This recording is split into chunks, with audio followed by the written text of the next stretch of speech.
Hey everyone, it's Aaron again, and welcome to part 2 of my 5-part series on how to use Zoom Meeting for teaching.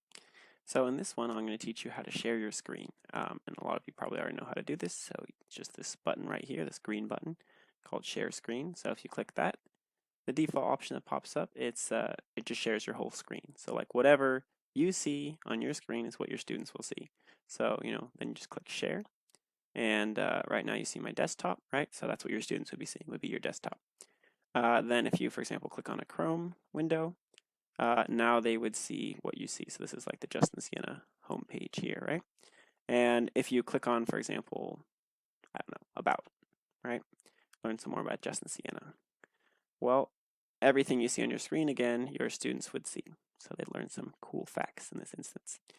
And then if you want to, for example, show them a Word document, right, you can open up a Word document, and then the students would see this.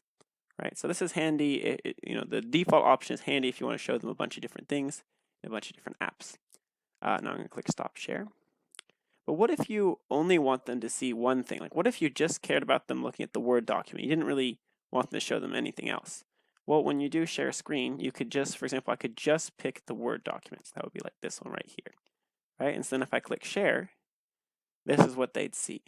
Now, you as the teacher can still feel free to look at whatever you want. So I could, for example, I could go back to, I could go to the Justin-Siena homepage. I could check my email, for example, right? And all this stuff you can do without, the students ever seeing it, right? The students, all they would be seeing would be this because you set that to be like only share the Word document.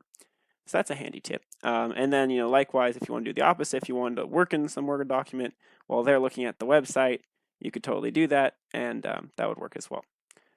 So that's the basics of screen sharing. There is a more complicated thing you can do. A lot of you probably already played around with it, which is the whiteboard. And the whiteboard is great. I'm not an expert using the whiteboard, so I won't spend too much time on that, right? I'll just, as an example here, right, you have your whiteboard, and you can draw, so you can write, like, for example, hi. But for me, I don't know. I've never been big on drawing with a mouse. I do have a touch screen too. So like if I use the touch screen, hi, my name is, dot, dot, dot. But for me, I'm just a huge fan of the Apple Pencil and the iPad. So this is not what I would use. Obviously, you're free to use what you want. So in the next video, I'll teach you how to use your iPhone or iPad with mirroring. And this is awesome. It's just like you would use it in a classroom with your Apple TV. So that'll be my next video. And anyways, thanks for watching and see you then.